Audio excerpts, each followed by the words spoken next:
Hi, I'm Jacob. I'm a disability rights activist, and today I'm introducing the 6 partners from 4 European countries collaborating on Activate, a project which is co-funded by Erasmus+.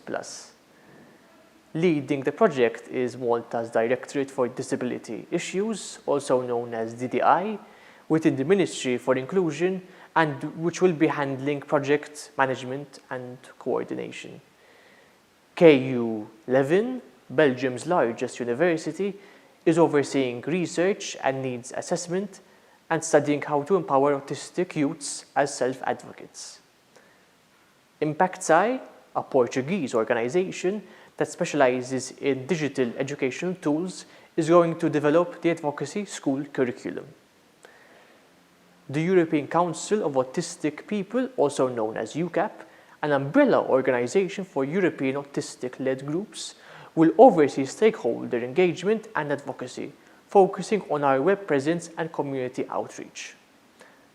ABVA, which is a Portuguese non-profit autistic self-advocacy organization. ABVA will lead digital advocacy and online engagement and will create a digital advocacy campaign.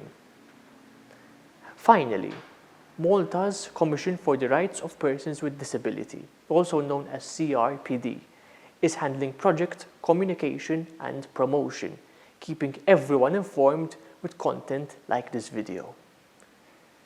Thank you for watching, and we look forward to keeping you updated with the progress of our project Activate.